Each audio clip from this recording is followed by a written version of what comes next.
desktops going on this Macintosh. 2 dual screens and 3 different desktops on them. And the each set of desktops is for a specific job. Like I've got a set of desktops for doing bed and breakfast work. And so I've got our calendar laid out. I've got all our booking services laid out on the other monitor. So I can do email and confirmations, and I can see what's coming up.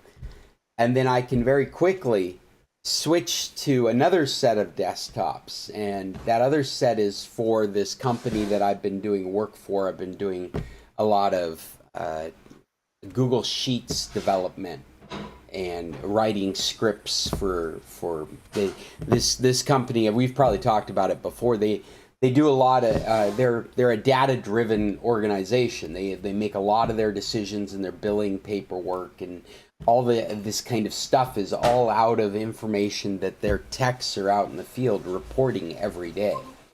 And so we've done a lot of Google Form development and Google Sheet development to drive that business. Hello, Bill. In case anyone's interested, Hey. I already hit the streaming button.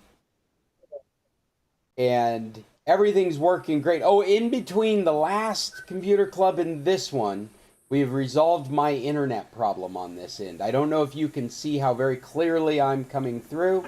You guys look beautiful. Yes. But we are up to 200 to 300 megabits a second down with 20 to 40 megabits a second up, which is more than enough to do what we're doing. The sad thing, though, is the story I'm telling these guys about my computer dying. So I'd have a set of... Yeah, good morning, Linda. Let me say good morning. I was just telling these guys how my Macintosh died yesterday. I have a Mac Mini from 2011 that has just been a workhorse for the last 11 years. And I've done upgrades to it. I went up to a 1 terabyte hard drive, replaced the memory in it. I've upgraded all the operating systems until I couldn't. And I was explaining how much work it does for me. I really take advantage of it because I've got 6 desktops running on it. And 2 I use for the bed and breakfast, and 2 I use for this development I've been doing for this other company. And the other 2 I use for my business in Mexico. And all I have to do is just a couple of keyboard shortcuts, and I move from one to the other to the other. So it's the way I can juggle just chaos. Because every day I've got a half a dozen things happening in any one of those environments. I could be writing scripts for a Google Sheet and then all of a sudden get a phone call about a reservation, and I can just hit a couple of keys and swoop over to this other desktop set. And so it really crippled me yesterday because all of a sudden I was shut down. And it's the power supply or it's the motherboard, but basically it's dead. My Mac Mini is dead. It's a member of the family. So I didn't get a notice this morning of the meeting. I just got the document. Oh my goodness. I'm glad you're here because you're right. I got busy helping people with bicycles this morning and didn't send out a notice. Maybe I should just do that real quick. Just wondered. So it'll be... I didn't get it either, but I went back to last week's. Oh, good. Yeah. That's the right way to behave. I figured anybody that yeah. There was a box with a link to this meeting in your document memo. Yeah. Yes. I try to make that available in both spots so that in case something happens, like today where I forgot to send this out. Oh, and here I am. Oh, you're right, but when I tried to click on it, it wouldn't work. No. Well, if you open up the document, computers there's are. They're links in fickle. it. Thank you for saying that, Cheryl. I'm going to try and get this out real quick here. I have already hit the streaming button. This is the San Carlos Computer Club. It is 10 o'clock somewhere, but here in Alaska, it's 9 o'clock. We meet here every Tuesday to talk about the tech topics that are going on in our world and check in with each other and make sure everybody's trying to help solve each other's problems. I've almost got this email out.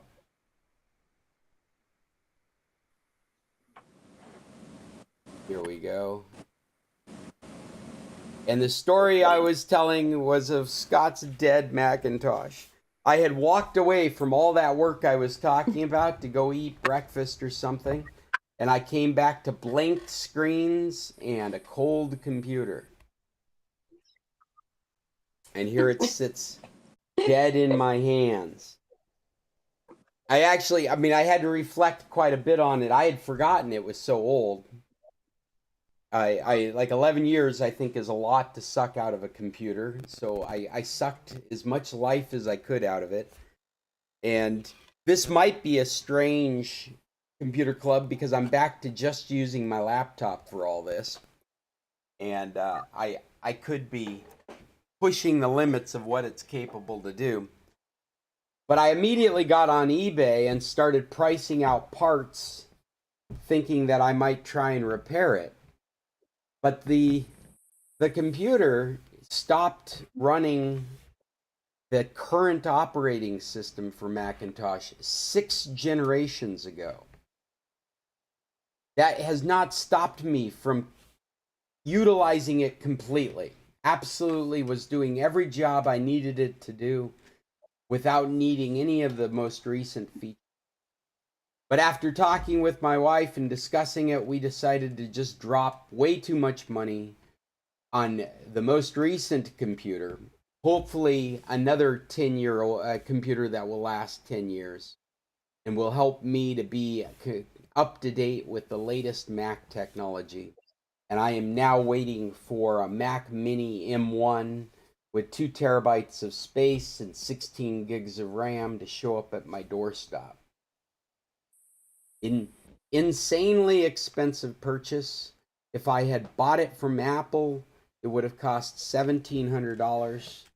But I bought it through eBay as a refresh and got it for $1,200. So I saved $500 by taking eBay's 1-year warranty and their certification that it is like new. Still, my credit card is on fire. How did you resolve the internet issue? It turned out to be one of the routers in my stack. I did have I was embarrassed because the internet providers came out and I had 2 problems. Sorry, I'm kicking something around underneath my desk. We had 2 problems, both of them mine.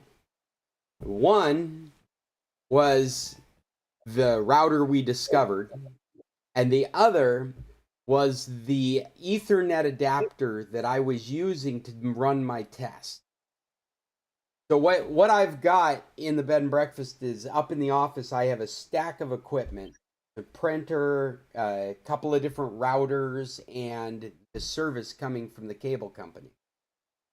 And I have, for years, run internet through a customer router that is an access point for all our guests. And then we run internet to ourselves, a private router, through that router. So it's daisy chained to our, and the reason that I've done this is because the customer router cannot get into our private router, and I can still get to the customer router so that I can manage all the services. So I can manage our services, the customer services, and the service from the cable company, all from my desk, because they're daisy chained together. So as you hook things on, the things you hook on have access to those things before it. Whereas those things before it, as long as you've set up your routing correctly, cannot come back to those things that have been hooked on. So there's security and there's convenience in doing it in this style. You can get better security and by separating it completely, but it makes it more of a challenge to administer if you need to do any changes. And it turns out that first router that I used for the customers was falling down. My Ethernet adapter on my computer, I have a USB to Ethernet adapter that, because my laptop is an Ultrabook, it doesn't actually have an Ethernet jack on it. And so the way I would test my equipment is I would unplug that stack of routers from the cable internet server. And I would take that cable and plug it into my computer to test it. And I was getting less than 10 megabits a second going down their service, and less than 5 megabits a second of upload. And we're supposed to have quite a bit more than that. And so I reported it, and when the guy shows up, he starts testing it with his equipment, and he's like, "You got 200 to 300 megabytes here," and he shows it to me. I'm like, no, that can't be right. Like, go get your test equipment. So I bring it up, and sure enough, it's this little dongle has just gone bad, and it's telling me, and I'm expecting there to be a problem because we've been having a problem. So when I connected to my laptop and started running tests, when I saw problems, I'm like, it's the cable company, obviously. And it took the cable company coming out with their equipment to show, no, there's something wrong here with your equipment. And we test the dongle, and sure enough, that's got a problem. And then I test so we start doing further tests on my stack, and it turns out to be that first router that's the problem. And I'm ashamed and embarrassed and apologized profusely for wasting this tech's time, because I should have been able to sort that out. I just had too much confidence in my own equipment.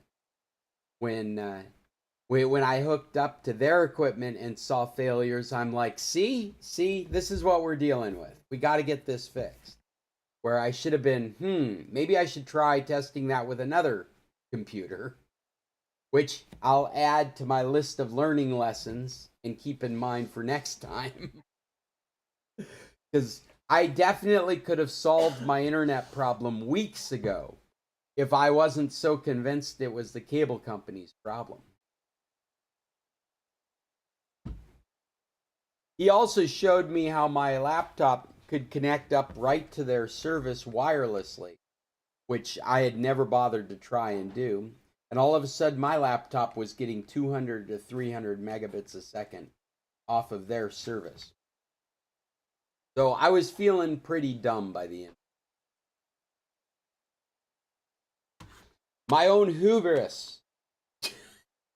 I won't let that happen. Well, I will. It'll happen again at some point, but not anytime soon, damn it. So I sent out that email, but I'm realizing now I forgot to send a link with it. Did anybody get the document link this morning? It is a bit light for topics. I see no one has put any topics in it. Yes. And I'm wondering if you guys have anything you have come to the meeting with that you'd like to share. This is the time. Me, Yes. I have. Linda's got something. What do you got, Linda? Okay, so you know when I shared with you how to save a picture off your Facebook I don't remember. by pressing the down volume and the on and off button? Oh, with your phone. And Linda, all we see is a crop of your forehead. Correct. There you I'm go. sorry because the light's behind me. Oh, okay. The light's behind me. So now I figured out how you save a picture and find out where the person bought it from. For instance, you see something on Facebook and you really like it, and you don't know where it came from. Yes. So you save the picture, then you go on, and I didn't ever know this, right where you have the Google, on Google where you're gonna look something up, over to the right is a camera, little camera. Yeah. Well, then you press that little camera and up comes your picture, and then you can circle it or anything to tell them what you want to find. And then you hit the camera and it tells you where the item came from. How cool. Yeah, I thought that was really cool.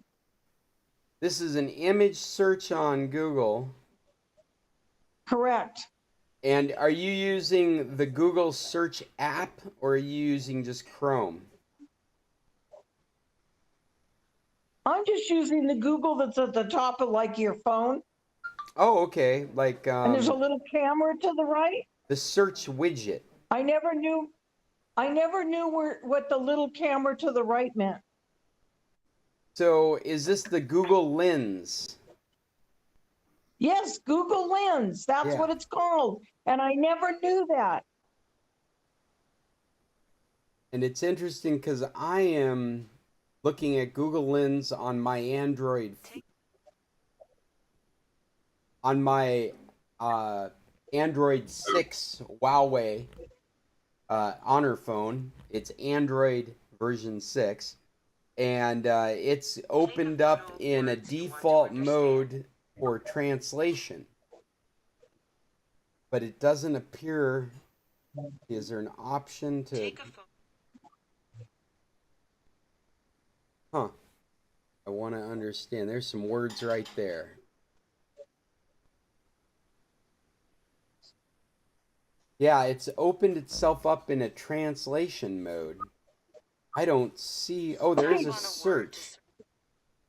Tap on a word to search. My Google Lens seems to be all geared towards translation and lookup, but not Okay, things. well, I'm on a lot of decorating websites on Facebook. So they will, like you see something, okay, for instance, yesterday, when I tried it and a person was on there telling how to do it, that's how I learned. That's awesome. So you see a picture and it's got a lamp in it and you want to know where that lamp came from. Okay, so I clicked the to take the picture of it, took the picture. Then when I clicked the Google Lens, the picture came up, and then I was able to go in and You were able to select mark the out the picture? lamp. Select the picture. And then I was able to mark out the lens with the little dots. And then I clicked on the Google Lens and it told me where the lamp came from. That's awesome. Yeah, I thought it was really awesome because since I learned how to do the other thing, that's even better. With the down volume and your on and off button, that takes an instant picture of whatever's on the screen. So you're able to take a screenshot using your first tip of whatever it is you're looking Yep. for, and then use that screenshot to do a Google search. Or is it specifically a product search, or is it an image search? Like, is it shopping I'm not search? sure. I've only been using it for product. I've only been using it for products and Or maybe I've seen pictures on the maybe I asked that decorating wrong. website.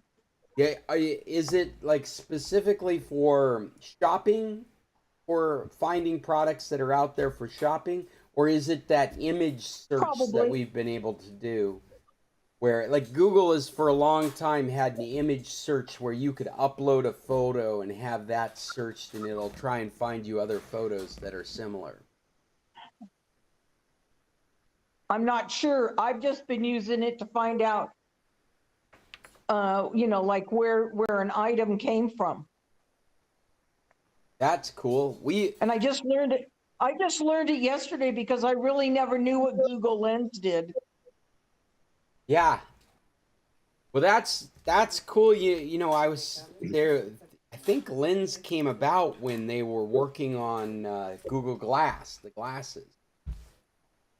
And if it's working correctly, Oh. you can point it at words and have things translated in real time. And what you're saying as well, you're able to do these image searches based on a photo that you've collected somehow. You either collect it in the moment or you've got it to upload to them. Right. So like yesterday, I took the picture, saved the picture, and it was a hutch, and it had a big mirror over it and a lamp. So I saved that, and then I clicked on the Google Lens, and then I was able to zero out the lamp in the Google Lens, and then clicked on it, and then it told me where the lamp came from. That's really cool. Really interesting. Yeah. We'll I have use to, Google's Lens all the time to identify birds or fish or insects, anything that I see on Facebook. I just right click on the picture and it says open with Google Lens, and I do that. are you doing And it that? automatically does a search on the critter and tells me what it is. Well, Paul, are you on Facebook when you're doing that? Yeah. Well, Oh, okay. Well, I'll try it that way then. I just did it the way the girl. Paul, are you using girl told Google me to do it. Chrome? Yes. I'm trying to do what Yeah. you just suggested. And it's any picture that you happen to come across? Yeah, if you have a friend visiting Europe and they show a picture, they visited a castle, you can send that picture to Google Lens and it'll tell you the name of the castle. This sounds awesome, but Oh, I'm really? not seeing it pop up in Chrome. Is this on your desktop or on your phone? It's on my desktop. I mean, my laptop. Well, I want that feature. I don't see it in my right Which is click on my menu. desk. Oh, I don't have It's down about 2/3 of the way. Here, I'm just putting this on the screen. Here's some pictures, and I'm clicking with the right mouse button, and I get a menu, but I don't On see. Cheryl, and I right click.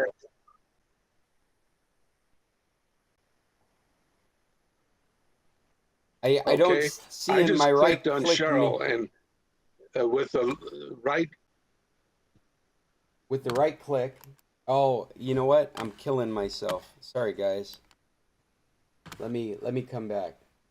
Image to search. So what does it tell you about me? I'll tell you in a minute. So, Paul, is that a Oh, too plugin? bad. Nothing found. No. No. I've got create No, it's QR just a- code. I've got But- send to your device. I've got But you know- translate to English. I don't see Google Lens in my Chrome. I want Google Lens in my Chrome. I want this Well, why don't- awesome tip. Go in.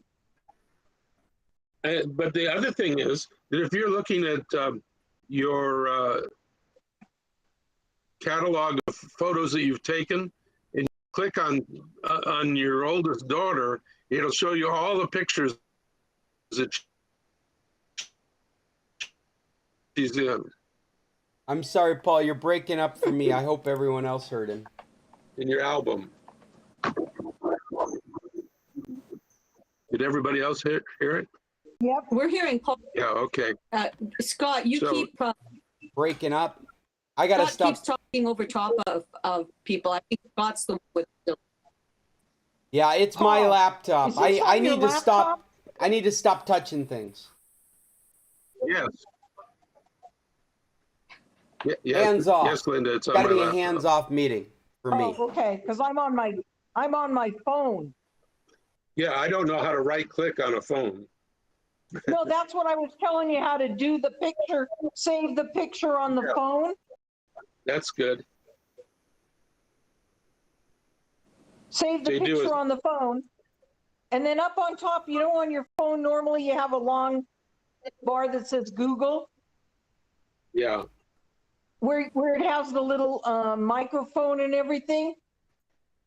Right to the camera, excuse me. I never knew what Yeah. that was for. That's the Google Sounds good. Lens. So it does a screenshot. Right, right. Does a screenshot. I'm curious if But the first you reason I take the can't find screenshot. it is because I have got DuckDuckGo as my default search engine. Is it? Oh, really? Yeah. Well, it wouldn't matter, would it? Well, it might for this right-click Yeah, feature. those are It good. might matter, and I'm Oh, curious yeah, if you anyone gotta else go on is your using Google. Chrome. If they'll right-click, if they're using Google as their search engine, do you see the option to send it Yeah. to Lens? Correct. I do. I do. I just clicked on a Facebook photo that a friend posted. It says search image with Google Lens. And then on the side, something opened. It says search, text, translate, visual matches, different fire pits all over the world. So Wow. a boy child at the Bashaw Lake Resort, you know, like it went wild searching. I don't know how many things I have here. I'm scrolling down. So it took the location and took the I'll tell scene you later. and it found other things that match it. People around a campfire, two gay men, campfire forest. You know, like it went wild. This is And awesome. another thing, Go ahead, Paul. Sorry. if you see a post on Facebook, somebody's claiming to have taken a picture, and you click on that picture, you'll find that it occurs in several places on the internet, and they didn't take it at all. And It- maybe you can find out who was really the photographer. Your own Snopes. Huh. You're checking validity. This is great. This is Well, a you know- great tip. Thank you, Computer Club. And darn you, Google, bringing me back into your search engine. I'm going to set it up as my default just so I can play with this feature. Well, maybe So you can just download Google Lens off the Play Store. Well, I'm I- thinking on the desktop specifically, but you're probably right, Linda. Oh. There's probably a Lens application that you can add to your phone. Go ahead, Cheryl. I I'm do- sorry. I do not believe I have ever downloaded anything from Google. I just happened to be in Google Chrome. And when I did the find image source, is the term for what Paul was saying, it gives me visually similar images. And it told me image size was 750 by 1000, no other sizes of this image found. And you can search by the location, like the postal code comes up. It's amazing. Yeah, this is very cool. The image search, I've used image search quite a bit, but the right click convenience is overwhelming, and I am right now carefully touching my computer because I want to change my default search engine to Google. See if I can bring back this functionality. Manage search engines and site search. I'm going to make Google my default again. Oh, now I'm confused.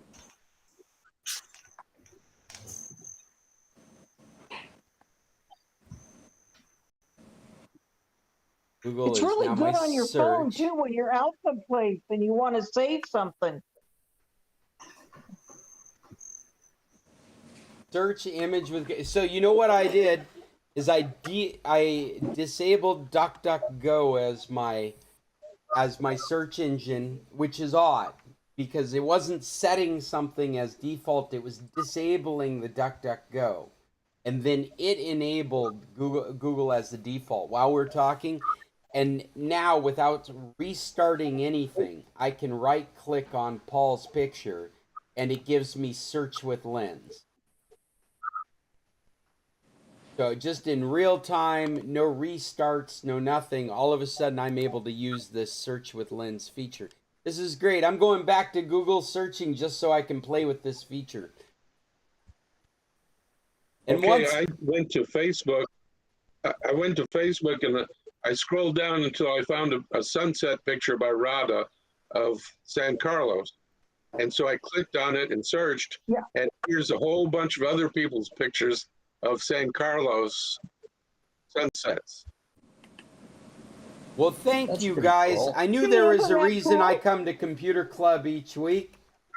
Everybody gets to learn something new, and this looks like an awesome feature. This is the tip of our week, I think. Yay! Yeah, but it could be the biggest time waster I've found in the last month. Anyways, I just clicked on my friends are in a music studio, and they have this really unique guitar. So interesting. I am going to be looking at interesting guitars. I'm going to be looking at studio pictures. I'll see you guys in a year. Thank you, Linda, Paul, and Cheryl for exploring this feature. That is pretty awesome. I didn't even realize it existed. And I didn't realize Neither did I till yesterday. Neither did I. Oh. Or the fact that even though I'm running Chrome, that feature would disappear if you changed your default search, which I did verify through this. So if you're using a different search engine such as DuckDuckGo or Yahoo, you're not going to see this feature. You have to be Google as your default search engine here in the context. Very You cool. should see what I found about Leslie Salin. Okay, sorry.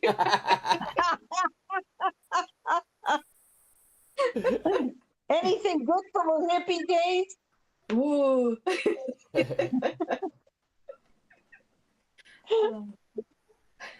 So what else we got going on? Anybody else have any other topics? Where's Leslie Shave? Oh, just We've talked about Scott's dead computer and bad internet, and we've talked about Linda's tip for using Google Lenses. We got anybody else out there having some computer experiences or website experiences that you'd like to share with the group? Can you guys hear me okay? I'm in just a different kind of setup, that's for sure.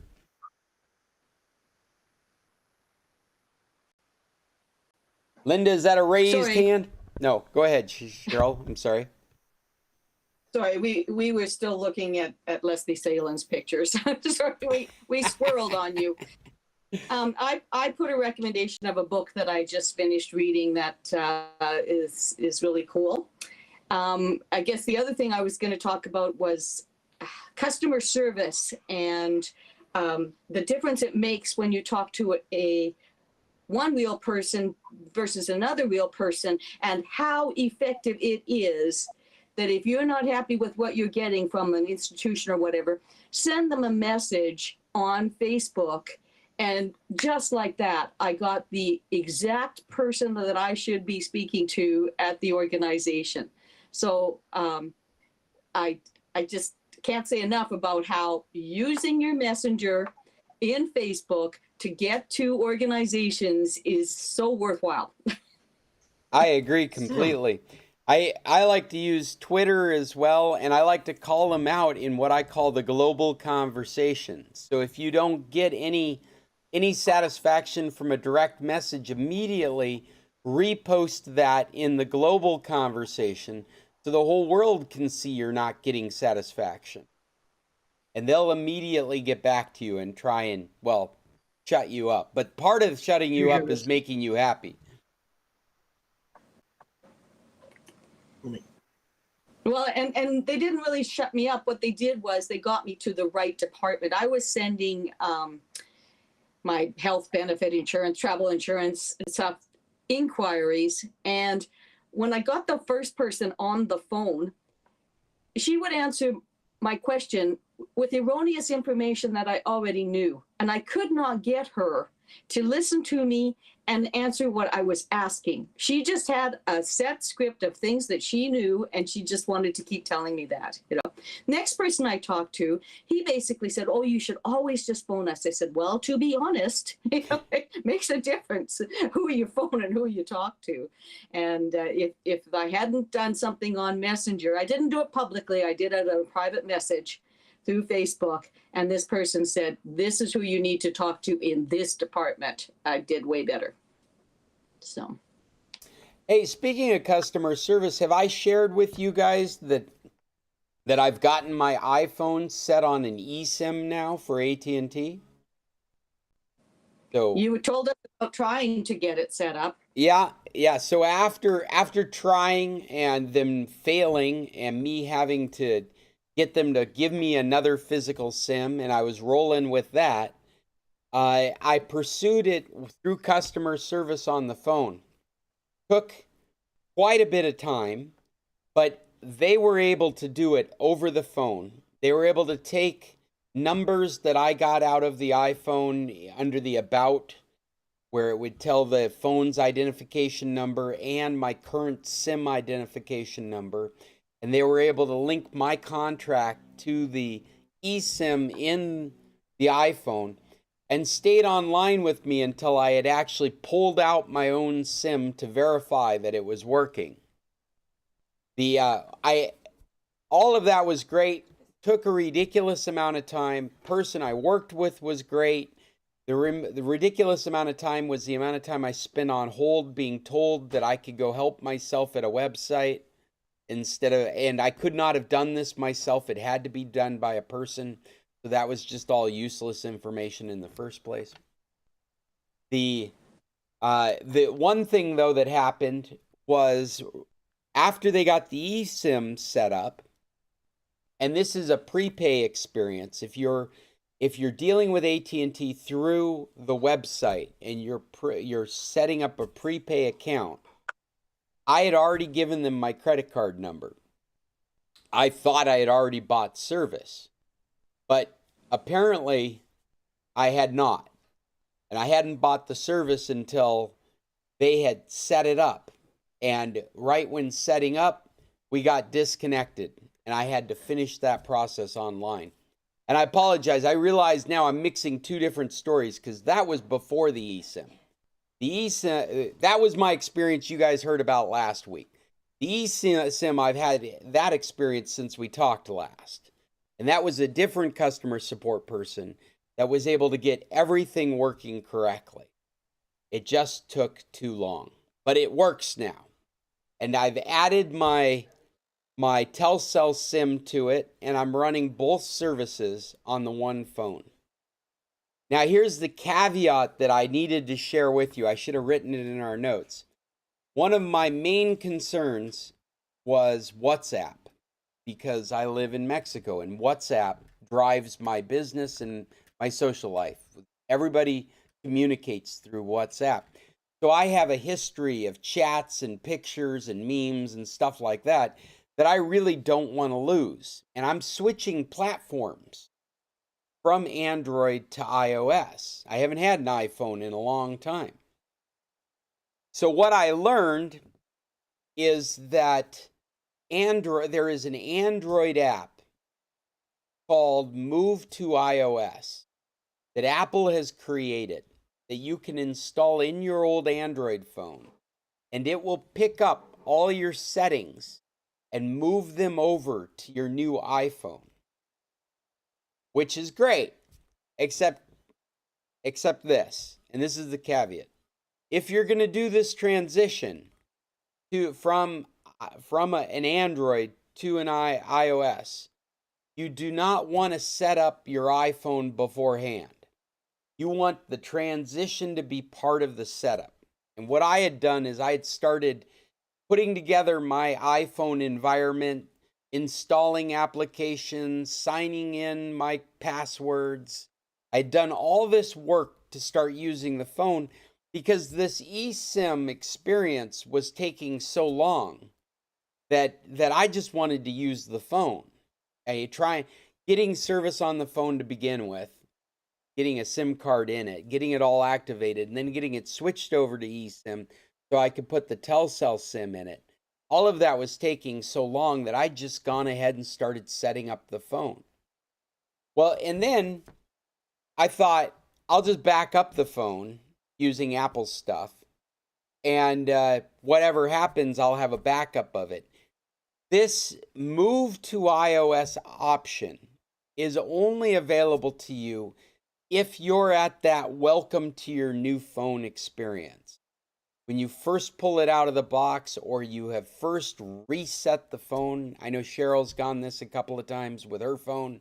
You just reset it and it's like welcome in 400 different languages, and you pick your language and you start going through the interview of what's your Apple ID and what's your name and your, so you cannot use this move to iOS unless your phone is in that state. And so I had to wipe the entire phone to bring over my WhatsApp history, which I was distraught about because I had read that they had started using Google Cloud through iOS, and I had imagined myself being able to just switch platforms the same way you can go from one Android to another. You back up your WhatsApp, you go over to the other phone, you put your SIM in it, same phone number, you authorize it, it restores from your backup. Sweet and simple. That was not the case. I had to wipe out everything I had done to this phone, use this app that came from Apple. I had to install it on my Android device, go through an interview, select things that I wanted to have moved over to my Apple phone, and then go over to my Apple phone and complete that whole process, and then install the apps for that, I mean, in this case, WhatsApp. I had to make sure I installed WhatsApp after the entire setup the phone was complete. It did work. I was able to transfer everything over. But here's something to think about. I had forgotten to make a physical backup of any of the photos I had taken over the last 2 weeks. And I lost all my photos because I had not planned for that beforehand. Here's some more experiences that I have so you don't have to. Learn from my mistakes. One is testing internet, make sure your equipment is good. The other is always have a backup. Even if you think you're a genius, you have not made that backup. You should make it seconds before you're going to do the work on something. And so I lost everything in that phone, which I was prepared to do, except I wasn't prepared to lose the photos, which is 90% of the value on our devices, isn't it? And that's all I really cared about, was those photos I had taken over the last 2 weeks. But it did work. So if you're going to make this transition from Android to iOS and you're a WhatsApp user, you got to have that in mind right from the get-go. You can't come back later. In fact, the backup that I had made with Apple is a backup. It's a full system restore. So if I were to try and restore stuff to the phone from that backup, it would wipe out my WhatsApp and the changes that I had made. Now that I'm saying this out loud, I'm realizing, but my WhatsApp is already using iCloud. So there is the possibility I might be able to restore that old backup and then install WhatsApp and have access to my iCloud backup. I might have another story next week. It just occurred to me that might actually work. I might be able to bring some stuff back. Anyway, that's my story from Android to iOS. Oh, and to add to it, if you go into WhatsApp on iOS, there is a feature baked into the iOS version for moving to Android. And I believe that's what they were talking about when they said that they have support for Google Cloud on iOS for WhatsApp, is that one time that you're going to move from iOS to an Android device, that's where you can hit that button and it will back it up to your Gmail account. And then you can pull it out with your Android device. So it goes one way, but not the other. Any questions? Paul, you're talking to a muted mic.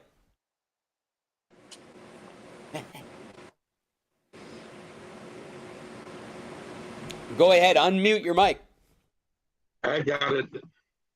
I have an app called Phone Link on my HP laptop. And I just clicked on Phone Link, and all the photos from my phone are on my laptop. Yes. Yes, Phone Link is the new name of my phone, I think. It's a Microsoft, if you're running Okay. Windows 10 or 11, it's included in the operating system, updates itself regularly. Yeah, it is. It's Phone Link now. It used to be called My Phone. And you have to run that application on your phone as well. It has to be installed. But it creates a wireless connection between your phone and your desktop computer. And Paul, thank you for pointing out one more way I could have backed up my photos and just didn't because I'm too cool for school. I blame myself, my own hubris again. Let me make it very clear. When I do work for you guys, I am so doubly, triply cautious because I'm so concerned about losing people's information and data. But apparently I'm not that concerned about my own garbage.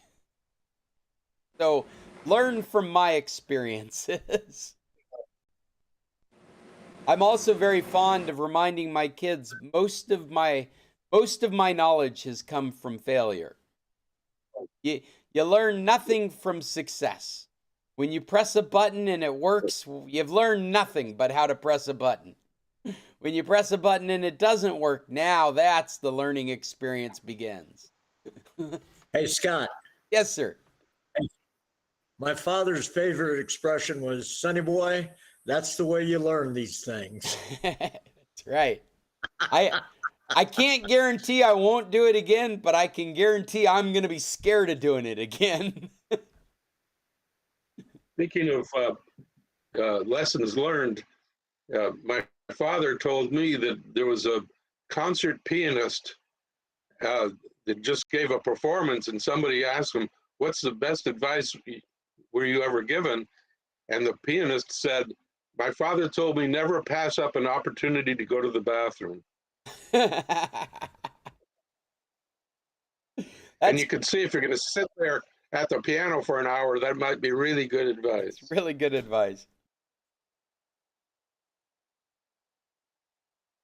Well, I'd like to entertain anyone else's stories of technology over the last week. If anybody has anything they'd like to share. Paul, what's your experience with Phone Link? You like it? You been using it much? Well, yeah, I like to look at the pictures on my laptop that are on my phone, and vice versa. It puts pictures on my phone too from that I'd taken with my regular camera and put onto my laptop. You know, this Phone Link software actually gets very sophisticated if you're using very specific devices. I think they're Samsung devices the last time I read, where if you link your phone to a Windows computer, then not only do you have your contacts, you can make phone calls. That's another thing that we haven't mentioned with Phone Link, is that you've got it linked up wirelessly and through Bluetooth. So you can speakerphone calls right through your computer that are made through your telephone. Yeah, if somebody called me now, it would come through on my laptop. That's right. But you also... Oh, sorry, Paul, go ahead. The number would appear. Yeah. But you can also with certain model phones, and I think they're Samsung phones, if I remember right, you're able to run your desktop from the phone link software. I'm sorry, you're able to run your phone's desktop, your phone's operating system from your desktop computer. So it appears, your phone appears in the phone link software, and you're able to run your WhatsApp from your phone, or your, I don't know, I've got bad examples now. What's a good example of a mobile app you wish was on your computer? Smart home stuff. It's a good example, isn't it? Because there's a lot of smart home stuff that they just didn't make a desktop computer version of it. You might want to adjust a light, or set up lighting patterns with your smart bulbs. And a lot of that stuff you can't do from a web browser. You have to use a mobile device to use it. Or maybe the mobile software is so well developed that you'd like to have it on your computer. PhoneLink is a way to do that right now if you've got the right kind of phone. And it is specific manufactured phones that support this feature. But from what I've heard, it works really well on those devices. It's a screen mirroring that happens on your laptop from your phone. I have the OnePlus 8, and I just did it, and it works fine. The phone link? Yeah, that's what he just told us to do. Yeah. We're looking at your photos and copying them over to your laptop or desktop computer, to your Windows computer from your phone, from your Android phone. Okay, so it lets you now, you can send text messages from the computer, which you couldn't do before. That's right. Okay, so on this thing, it says select a task to start exploring. Text messages, make a call, view my photos. Yes, as well as make phone calls and receive phone calls, review your text messages, review your call history. Are you saying that you could make a phone call from your laptop? Yeah. Yes. Okay, because one thing I've found is that my iPad, which does not have a SIM card in it, receives text messages at the same time as my iPhone, because I've got the same Apple ID on my iPhone as my iPad. But those are both mobile devices, right? The iPad is considered a mobile. Sure, but what you're describing is something that Apple's been doing for a long time now, that Microsoft is just barely catching up to with this phone link software. It is their offering, and it's odd because Apple controls that whole ecosystem. So you have an Apple computer, an Apple tablet, an Apple phone. All those devices can use your phone service because you've got the same Apple ID. And I've oh, go ahead, Cheryl. So if I put on my HP laptop this phone link, will it link to an iOS Apple phone? I believe it will, but it's a great topic. In fact, while we're talking here, let me make sure that it's available in the iOS store, because now I have an iPhone 11 completely up to date. I can test this stuff and play with it. I have learned so much that I didn't realize I was missing out on with the latest. And I don't see phone link in here. It's a Microsoft piece of software. Edge, Office 360, phone. I don't see phone link in here. Requirements and setup. Now we can do a quick one. Alexa, is Microsoft phone link available in iOS? An app developed by Microsoft.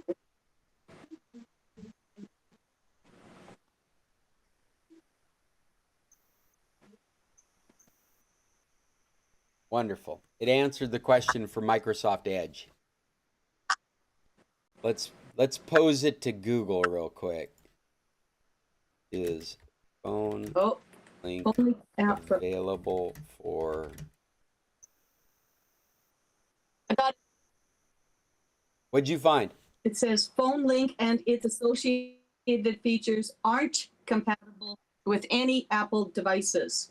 Although this wasn't always the case. Previously, the Microsoft Edge iPhone app allowed users to share web pages to the equivalent app on the Windows desktop. But it says, Oh, wait, that doesn't work anymore? does phone link work with iPhone?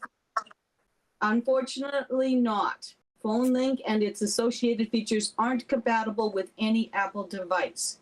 That was a Google search that I did. Bummer. Well, that would And explain it's a why I Tech don't. Advisor article. Yeah, that would explain why I don't find it in the App Store as available. But what you said about Edge was surprising to me because I thought that we would still be able to share. Well, maybe they're talking about bringing up web pages. Because you sign into Edge, your bookmarks follow you, your passwords follow you. Out of time. Oh, we're running out of time. What do we got left here? Thank you, Chester. Less than a minute. Less than a minute. I'm going to open the other meeting. In the next meeting. Say that again. I'll put the link in the next meeting. Okay. I'll meet you guys on the other the side. article in the next meeting.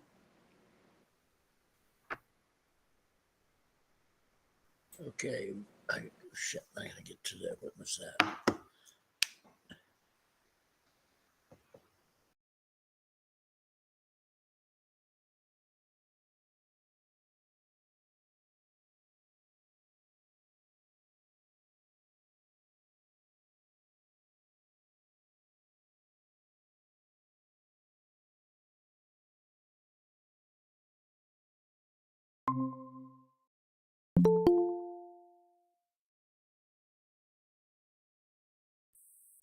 All right.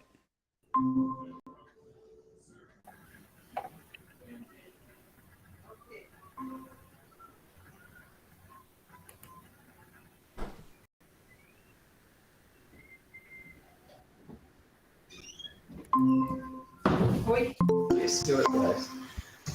Wow, really? Yeah.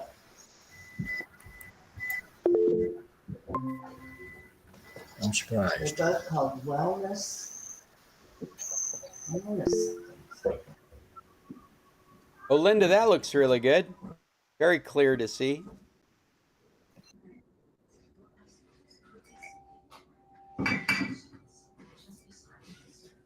Previous Edge iPhone app allowed users to share web pages to the equivalent app in the Windows desktop. However, this functionality. Okay, so it is that idea of. Oh, we got Bill and Chester. So I'm looking at the Tech Advisor article here. And it is the ability to push a web page from your iPhone in Microsoft Edge to your Edge browser in your Windows 10 computer. If you can think of the use case there, you're on your phone, you're surfing web pages using Microsoft Edge, and you get to a point where you're like, I'd like to see this on my desktop computer. You could press a button and it would go over to the desktop computer and you'd be able to look at it there. That feature is gone now. I bet you didn't even know it existed before, but it doesn't matter because it's gone now. Phone Link is not available on an Apple device. But it does have this integrated system if you're in the Macintosh ecosystem where you get a phone call, it'll ring on your iPad, it will ring on your Macintosh computer, it'll ring on any of your iDevices that you happen to have. It'll ring on your iWatch, of course, your Apple Watch. Which is actually what I thought my next big purchase was going to be, was a new Apple Watch, but it turned out to be a new computer. The OT class. Okay. Exercise class. Okay. How do you think Ludo will be working? Oh, till this afternoon for sure. Probably 3, 4. I just got a message I'm muting Mom because we're eavesdropping on whatever is going on in the kitchen at the bed and breakfast. I already muted you, Mom. You're muted. We can't hear you. Yes, threw her hands up. All So, right. Scott, Yes, sir. Scott, I was on Phone Link, and it has for the telephone calls, it has a history, and it also has a search for contacts. And I put you in it, and it says Scott's office, a number ending in 1500. That's not me. So is that? Oh, that's somebody else's Scott. That's a different Scott. Just a minute, because it had a Mexican mobile number. A Mexican mobile number would be me. And now my Alaskan number is me too. Yeah, ending in 8299. That's me. That's my number. And you should be able So to do you just... have that phone? I've Is your got... phone there? Yeah, I got it right here. You could try dialing Well, I it, would've- but I won't get the call because Telcel has horrible service in Alaska. Well, I just wanted to make sure that. But you could leave a voicemail that I can't check because Telcel has horrible service in Alaska, which was never the case. This year has been the worst. I've been able to take calls, do business for the last few years of bed and breakfast in this state without a problem. It's been this year it's become a problem. And it's not a problem in Arizona. I'm able to use my Telcel service without a problem there. I haven't been to the West Coast in a while, but last time I was there, that wasn't a problem. Very Alaskan problem. And we have people show up with phones from different countries, even different states, and something about their carrier service contracts to be carried up to Alaska gives them all kinds of problems with their phones up here. Paul, you're muted if you're trying to say something there. Okay, yeah, I have a question. Sure. I see ads on TV for T-Mobile. Yes. And it shows a map of coverage of the whole United States, except for one state in the middle, Nebraska, has no coverage for T-Mobile. Why is that? Well, that's because they don't have anything there. No, Wyoming would be probably pretty blank, but Now, Nebraska should have some. I mean, I can only speculate, but I would imagine that they couldn't work out a carrier connect deal in Nebraska. Maybe it's a states' right issue. Yeah, as far as that goes, I have no idea. But whatever the reason, they weren't able to work out the carrier connect contracts for that area. And I think what's going on here in Alaska is a prioritizing of signal, especially in the summer. When I first got here, I wasn't having any problems with my phone. It wasn't until we hit June that we started having problems making and receiving phone calls here. And it's on all our phones. All our Mexican phones are having trouble making and receiving phone calls. And I think what it is it's a prioritization of signal based on carrier contracts. And I think Telcel is the low man on the totem pole. Every call has a higher priority than a Telcel contract around here. Ironically, we've got data. We just can't make voice calls. So I'm able to be connected to the internet, surf fast, web pages, email, messenger, and consequently I can make phone calls through WhatsApp and Facebook Messenger without any problems at all. And Okay, I'd use WhatsApp to call you then. Yeah. If you wanted to talk to me, you could call WhatsApp and it would ring my phone, no problem. Yeah. I have a dumb question. Okay, Chester, those are my favorite. Go ahead. What is WhatsApp? WhatsApp is a messaging program that has become very popular outside the United States and has little inroads in the United States. But if you leave the United States, it's one of the main forms of communication internationally. And Isn't it owned by Facebook? It is owned by Facebook. It was bought after it was developed, and it already had a huge following of popularity internationally. Facebook bought it because they couldn't compete against it. Basically, they were scared of the competition, so they bought it. But the advantage is that it connects wherever you have cell phone reception rather than where you have internet reception, which is what you need for Messenger. Well, I mean, that's nuanced because everything is running through data connections right now. So when you're using 4G or higher, whether it's a voice call or it's a web page, it's all running through the same protocol. They make a distinction from tradition. So when you make the voice call, traditionally it is a different carrier signal, but it actually isn't. What it's being is it's encoded by your phone to be voice over 4G LTE, which in the stack of technologies down at the bottom level is the exact same technology bringing that voice call through. The frustration. Well, when I'm out birding, I can communicate with other friends using WhatsApp. But Yes. then when I get home, as I'm walking in the door, my phone goes ding, ding, ding, ding with all the messages coming through on my internet. Right. That's interesting. Because that's just the reverse experience that I would expect you to have. I would expect you to get like you're out birding and maybe you can't make phone calls, but you've got data. And so then you can use WhatsApp to make your phone calls and traverse. And then when you get home, all of a sudden your voicemails come in. All of a sudden your text messages come in. Because of the nature of, but that's interesting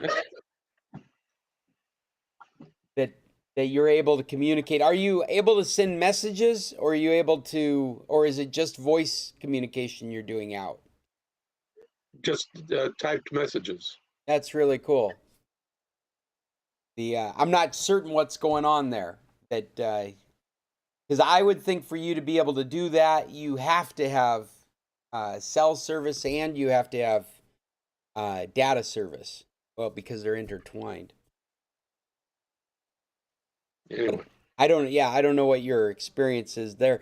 One of the good things about WhatsApp is it's not centralized, or at least it wasn't. It's become more and more centralized. But what that meant is two phones could talk to each other without there being a third party in the middle. So you weren't dependent on like a Facebook server to be available, where all these other messenger clients worked that way. Skype, you know what? WhatsApp worked very similar to the old Skype before Microsoft bought it. As Skype was notoriously a peer-to-peer technology, WhatsApp is the same way. It creates these connections between devices without a service in the middle of it. It uses your phone number from your cell phone to identify who you are out there on the internet, so that you don't need to go back to a central server. And I talk like this, and your experience doesn't change. Whether it's Skype, Messenger, WhatsApp, you're not aware of whether it's peer-to-peer or whether it goes to a central service.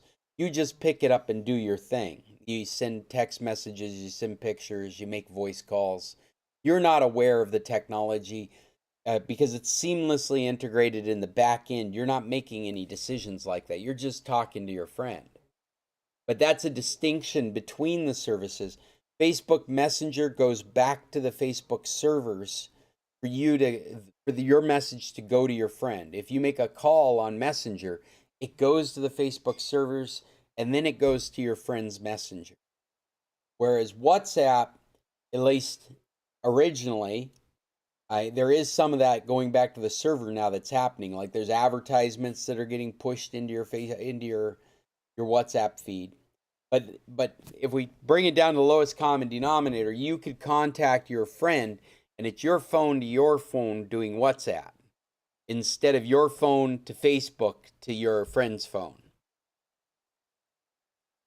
They also were the first messenger to have full encryption, a good solid encryption, so you could have private conversations. And they integrated it by default. So whether you're aware of it or not, when you use WhatsApp, that conversation you're having is fully encrypted, whether it's voice or it's text chats or it's pictures. That communication between you and your buddy is all encrypted and only exists between you and them. Whereas the other messengers don't do that. And Skype used to do this stuff before Microsoft bought it.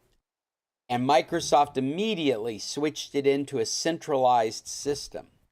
So now when you use Skype, it has to go to Microsoft services, and then it goes to the person you want to talk to. Chester, you could install WhatsApp on your phone, and it would check your contacts, and I bet you would find a dozen people at least that have it as a means of communication. But it is just one other messenger. It's one other way to chat with people. I think this. Your Mexican plumber, electrician, AC service, they all use it. And so if you have their number, you can use it. That's right. Yeah, we used it a lot in San Carlos, and the comisario that set up the neighborhood watch, he used WhatsApp. So I'm still monitoring. I don't get notifications, but the Via Hermosa Community Neighborhood Watch uses WhatsApp, and I see the messages, about the break-ins and about the water, and yeah, they're all on WhatsApp. It's really well used. All of the real estate agents in San Carlos, all the business people. If you Airbnb to San Carlos, the host will probably deal with you in WhatsApp more likely than the Airbnb application, because it's such a standard form of communication. It's such a standard form of communication outside the United States that throughout Mexico, you'll see automobile shops, and on the sign on the side, it'll have the WhatsApp phone number to use. Or you'll find property for sale, and on the for sale sign, it'll say WhatsApp and have the WhatsApp phone number you're supposed to be communicating. And another thing that's really interesting is that when you're having lousy phone conversations, like poor quality phone conversations, specifically, in my experience, I've had poor phone quality conversations when I call U.S. numbers. From my Mexican cell phone, I call a U.S. phone number, and it's a really horrible phone conversation. If I use WhatsApp to make the call, it's crystal clear. It's a beautiful conversation. Whereas that traditional cell phone call is a lousy conversation. So it's very popular outside the United States, making inroads in. There are other messengers that offer similar features like Telegram or Signal, and you've probably heard some of those talked about in the news. These are messenger clients that offer you encrypted, secure, peer-to-peer connections so you can have communication without eavesdropping of governments or businesses. And so that's become very popular these days. Telegram and Signal.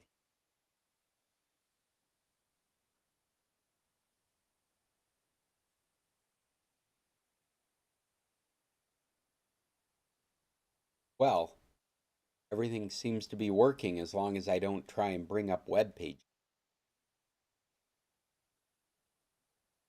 Have we got any other topics? I've stuck one news article in here from last week. This happened just like right after our last meeting. An article came out showing that Netflix lost 1 million paid subscribers in its second quarter, we had talked about a 250 or 200,000, 250,000 or 200,000 paid subscriber loss in the first quarter. And now in the second quarter, Netflix has lost 5 times that amount, a staggering amount in a short period of time. And I was really curious the perspective of people like Chester, how he feels this should be affecting stock prices and the value of Netflix as an organization. What do you think, Chester? You feel like commenting for us? But you're muted, so. I got it now. All right. No, I don't follow Netflix except to know that their stock is down about 40% since the first of the year. But I think that I also read where Microsoft was going to join them in their new endeavor, which is an advertisement type of business, or maybe it was Google. No, you're right. Join them. You're right. It's Microsoft. That's what I read. Is they're going to help them do advertising. They're going to be the advertising platform that Netflix does, and Netflix is going to offer, before the year is done, there is going to be a low-end tier, probably like a $3 a month or a $6 a month Netflix package that you can subscribe to, and you'll just endure advertisements so that you can use Netflix at a discounted price. I haven't really paid much attention because I don't plan to go with the advertising. Well, I think what's an interesting perspective on this is all this speculative value of organization, and how in the tech economy, what we value in an organization is based on how quickly it can grow. And so you see this often. You see Apple stock prices. If say their growth is 30% and it drops, and I'm making up numbers, Chester, you definitely have a better head for this stuff than I ever will, I think. But just for a fictitious example, if normal growth for Apple was 30%, and all of a sudden their quarter growth is 10% less, like 20%, well, all of a sudden their stock goes down in price, even though they are actually worth billions of dollars. And it's all that speculation of what's happening that's determining the value of these companies. But generally, the value, almost all values are based upon a perception of the future. And even the ancient companies like General Electric and Ford Motor, they're all based, all the stock values are to some extent based upon either dividends or on their expectation for future. So this is what's so fascinating with tech companies, because like Netflix doesn't actually make anything. There is nothing you can touch that comes from Netflix, whether they survive on this perception. I mean, all their value comes from this perception of what they're worth in the future, and that perception is based on how many subscribers they're signing up regularly. And if they don't regularly sign up, they're not showing growth. And if they're not showing growth, then they're considered to be worth less. If I'm understanding all that right. Well, the most extreme example of that is Tesla. Well, go ahead, Chester. There was a time towards the end of last year when I think the price to earnings ratio average on the stock market was like 40 to 1. And now it's down to something like 28 to 1. So that gives you an idea of the investing public's perception of what's going to happen in the future. And I've invested in very little stocks. I'm primarily a bond buyer, and mostly tips, which are adjusted for inflation. Well, and the Tesla thing, I would bet that decrease has to do with the Musk's activities, right? That's what the whole market is shaking on, is Every time he says something, people get nervous about how much their stock is going to be worth. I think that's true to some extent, but I think what's more important than his musings, public musings, is the fact that the Singapore operation took such a hit this year, and there's questionable that he can continue his rate of growth, and that's what's driving the problem more than anything. And again, it comes down to growth. This is the thing with the tech economy, is you have to show growth or you're not showing potential value for the future. And that's what's determining the value of the company. You can't just be a stable company that does good by whatever your product is, puts out good widgets and reliable service and is solid, and expect that price to go up. You have to always be showing growth for the value to go up. But even the other than someone like Xerox, whose technology has left them. Other than that, companies like U.S. Steel or the railroad companies, they're also based on growth and dividends. In some cases, you have investors looking for income rather than growth, and so they will go for certain dividend opportunities, which also are expected to rise over time. Well, and you're commenting not on stability. You're talking about increase in value. The increase in value is based on growth. Is that right? Yes. Because stability is based on no real change. Like I was just describing, you make widgets, you do a good job of it, people are happy with you, you have good income, you're well over the 30% that you expect to get back in return. And that won't reflect. I mean, it's interesting though, but that won't reflect a growth or an increase in value. I'd have to disagree with that to some extent, because you're usually those investments also, what's important is their dividend and their increasing dividend over time.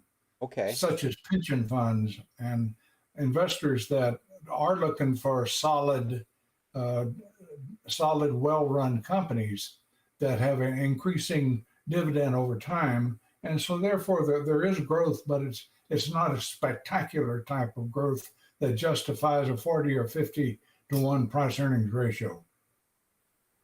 So it's the difference between building a foundation with your investments versus gambling with them. Yes. Well, thank you, Chester. Okay. If you haven't figured it out, I want to suck your brain for all the information you got as quickly as I can. It's all a question of risk. Well, and that's my biggest problem. I am risk adverse in most aspects when it comes to money.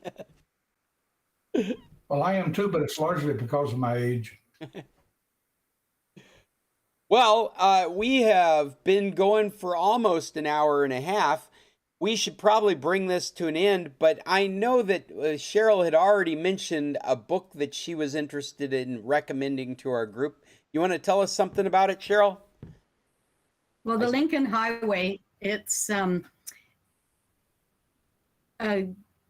story about a boy that is released out of a reform school, 1954. And it's a very interesting, 4 boys end up having been in this reform school type institution, and their stories and their points of view. But it also is a travel kind of thing across the United States, and interesting history and interesting characters. And I think it's very well written, and I really enjoyed it. Is it a new book? I think 21. Oh, okay. 2021. Fairly recent. Yeah. Yeah. It says that the same author wrote something called A Man in Moscow. I don't know if you guys are familiar with that one, but this is the only one I've ever read of his. I finished my Nimitz War, and that was a fabulous book. Yeah, I know Bill looked it up and found it on Amazon. It's a fabulous read. Well, good recommendations. Any other recommendations out there people would like to make? Have you seen something, watched something, been on a website that we need to know about? A podcast? Well, Go ahead, Cheryl. we've been watching Resident Alien, and now we're waiting with bated breath for the next one to come out. And the other one is Murders in the Building. We recommended it before, and today's the day that we see the next episode. So those are our two series that we're watching. Well, I got to get back into that. We really enjoyed the first season of Murders in the Building, and we just haven't taken the time to start the second season. We did just start the second. Oh, go ahead, Cheryl. It is holding on. Like sometimes we see the second season kind of fall apart, and they're doing different things. But Murders in the Building, you know, there's a different murder, and there's other things coming up, and it's still very, very, very well done. We did start the second season of Raised by Wolves. I don't know if you guys have. I'm sure we've talked about it in the past. It's a series. Gosh, I can't remember where it's playing. We're watching it on Kodi, I guess. But it's the second series, and it's deep, dark sci-fi. It's the premise is a couple of androids have. How did that happen? A couple of androids have taken to raising some children on a foreign planet, a planet of colonists. And there has been this dispute, this kind of warring faction between religious zealots and atheists, and they've grouped. I mean, actually, I hate to give you all this plot because it's all the first season. It's very subtle. It's a real slow burn, the first season of this show. You really don't understand what's going on. And you learn this throughout the first season. You're slowly indoctrinated into this story of these robots raising children on this foreign planet. And this second season, you're just in it. All of a sudden, I mean, it's like the difference between Alien and Aliens. It's just become like this really intense show where there's all kinds of action and subplots happening all over the place. It's a slow burn to the end of the first season. It kind of climaxes at the end of the first season, and then you just start right from there and you keep going in this second season. We've really been enjoying it. I have to say, as good as the first season is, and you need that background to know what's going on. You can't jump into the second season, but you're ready for the second season, and it's a ride. It's really good. Raised by Wolves is the name of that. I'm glad to hear that because I saw the first season and I thought it was a little slow also. Yeah, it just you have to stick with it. You have to And it was, I think we started the first season twice because it was hard to stick with it. It was so slow coming. But then by the end of it, it was exceptional. And just to start out right where we ended was Yuya and I started the second season. Whoa, wait a second. What's happening here?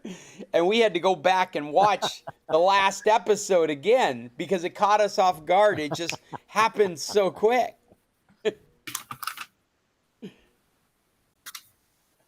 Good to know. Anything else out there we should know before we call this to an end?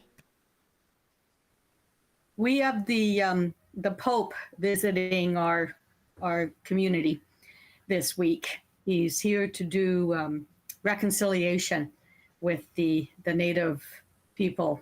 Oh, of course. And yesterday there was quite a bit of TV coverage and everything of his events.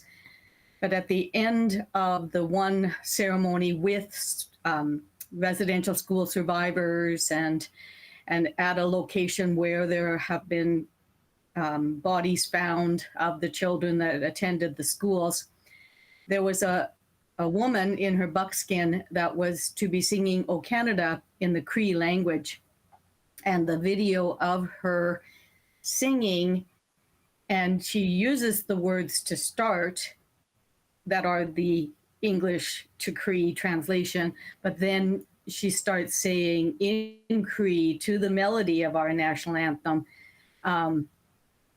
her emotions and her feelings about Canada being a country on their lands. And it is so moving, this song. She's singing, and you hear your tune of your anthem, but her words are her own, and she's crying, and most chilling thing you've ever heard in your whole life. Cheryl, where can we see that? Oh yeah, that's Think worth a look up. Yeah, if you look up Pope Visit Canada and Native Singer, you'll find it. I know Bill found it a couple of places. It's all over Facebook. I think I shared it to my Facebook page, and if I didn't, I will. Good. But Please. yeah, every newscast has covered it, and I'm trying to get a translation exactly of what her words were. But the people that I know are saying it's really hard to translate, and it's basically her emotions. So. Well, Yeah. that sounds really worth a Google search. Check out, and maybe we'll just end on that note. If anybody has anything else to say it now or until next week. Hold, keep your Scott, peace. actually, I got a quick question. Oh yeah, Jim, go ahead. I'm sorry. It just occurred to me. I'm at a friend's cabin right now, and I was using He's got great Streamio internet, the other apparently. night, and the next day, it was adequate. You know, I'm sorry. Go ahead. but the next day, I got a message from whoever their internet provider is, something to the effect that I was using an illegal app of some kind, and if I continued to use it, they would disconnect the internet service. Oh wow! And it was sent Yeah, directly we to got you. that last. Yeah, well, it was directed to the user of this service, and they specifically said, "Are you?" and the name of the owner. And so I replied no, and because for obvious reasons. Sure. In any event, they continued to say, "If you continue, we'll disconnect the service." Wow, is this? I got a notice like that. Bill had watched something on Stremio, and he uses his VPN, but I got a notice from our our internet provider saying that there was illegal activity and all of the Canadian law and everything on it. But and he was surprised that because he thought that he had the VPN on that they would be able to do that. But I'm surprised that they even he got the same kind of message. They even care still. That we went through a period of time where they really cared and they were doing that kind of stuff, and then they worked out relationships with content creators that they started going after the people that were making it available and not the people that were trying to consume it. And so they left people alone. In fact, here we haven't had that problem. We haven't had anything like that. But the stories you're telling are stories that feel 10 years old. It's interesting that once again we're having problems with it, that it would be an issue. Where are you, Jim? Are you in Canada? No, actually, I am right now outside of Estes Park. I am recuperating from a hip replacement. Oh boy! Wow. Well, I hope you're feeling okay. And by the way, absolutely. I tell you what, the technology today versus what it was 20 years ago when I had the first hip replacement is just night and day. You're bionic now. I am. I have I have enhanced hearing, enhanced vision. And speaking of TV coverage, we've actually seen a newscast where Jim and Linda are the celebrities that are being interviewed about a flood on their creek. So A flash flood.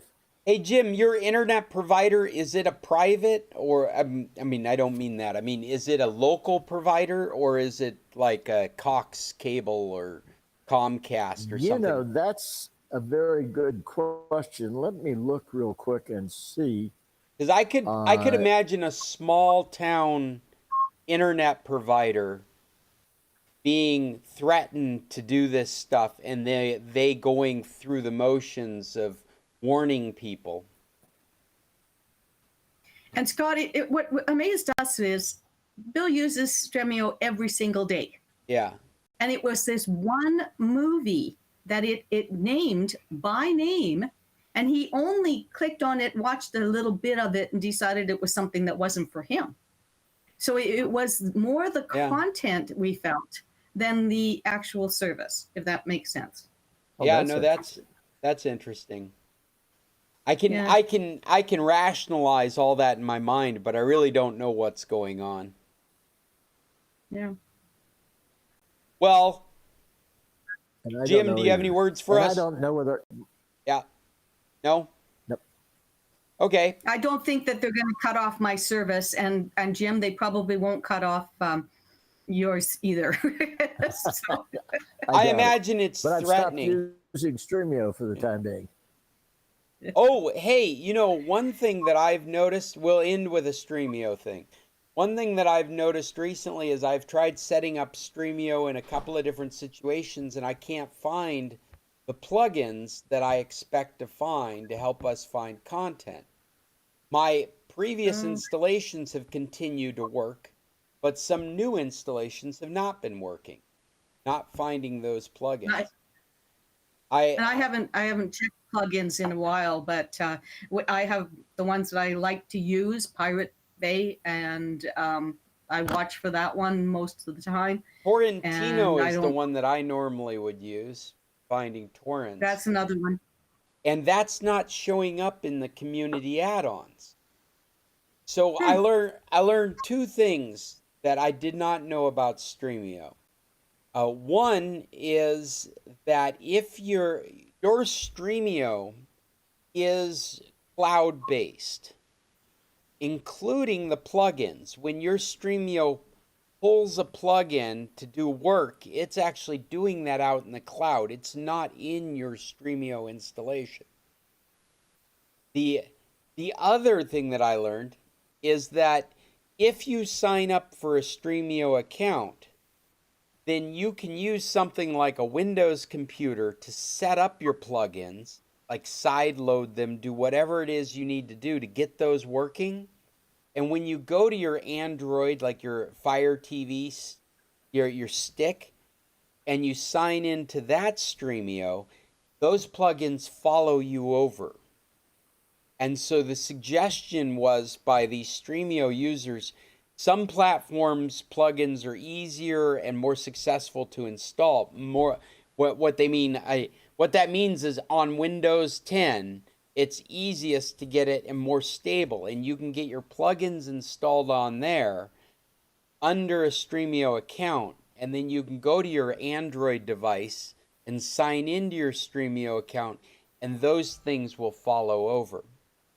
What I haven't tested, and maybe Cheryl, you'd like to test it, is Stremio on an iOS device. Has never had the community plugins. But what happens when you create a Stremio account and you set it up under a PC with those plugins, and then you sign into it under your iOS device? Now do you have access to those plugins? It's a question I want to answer. I don't know that we've ever put Stremio on an iOS. I don't think we can. Well, it's available. It's available in the iOS, in the App Store. It has been available in the past. The problem is that the only add-ons that have been available for it have been the sanctioned add-ons, not the community add-ons. But if this is the way Oh, there it is. Streamio works, then I would think all you'd have to do is sign in with an account, and you'd be able to bring those illicit plugins over with you. That's something I'd like to find out. Okay. I just went on my iPad, and under Stremio, I have what's called the Stremio Organizer. And it doesn't look anything like what I usually use. Let me just see. Oh, yeah, I guess I did use it on. Okay, never mind. I will look into things. Yeah, it'll be interesting to see if this is the case. Report back, please. Yeah. And I think No, the Stremio Organizer app provides a limited functionality. For a list of playable streams and the full Stremio experience, use Stremio on desktop. okay. So it doesn't have, it shows me the information, it shows me what series are available, but it doesn't have any, torrents, doesn't have anything on it. It's just an organizer. So now I know That from makes my sense. experience helping Bill that we determined you could use Streamio through a web browser. And I wonder if you can go to a web browser and sign into your Streamio account and get those plugins to follow you on an iOS device. Okay, so when I go to add-ons, provides a limited selection of add-ons. What am I searching for? I'll try Pirate. Well, in the Torrentino, the other thing I learned, I guess there's 3 things I learned recently. Torrentino is not showing up in community add-ons, but you can go to their website, and this is the reason I got onto this thing about it synchronizing over to different platforms, is if you're signed into your Streamio account and you want to install Torrentino, you can follow their web address, and they will install it into your service of Streamio, and then it will follow you over to your other installation. And I have a feeling that that's what's going on here, because when I go to add-ons, it says Torrentio, or Yeah, whatever. I don't know how to The say it. Pirate Bay, they're all installed, but they don't show up in my searches to use on the iOS. It keeps telling me go to a desktop. Are you using a Streamio account?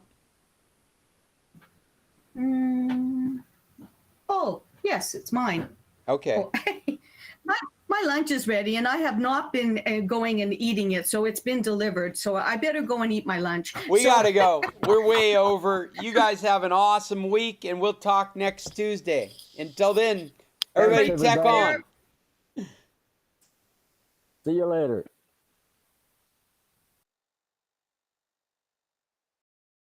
That was one more week of the San Carlos Computer Club. If you like that, you can see more at scclub.org. And if you've got computer issues out there, I'm the solutions guy. Just get a hold of me, Scott at internationalcs.net.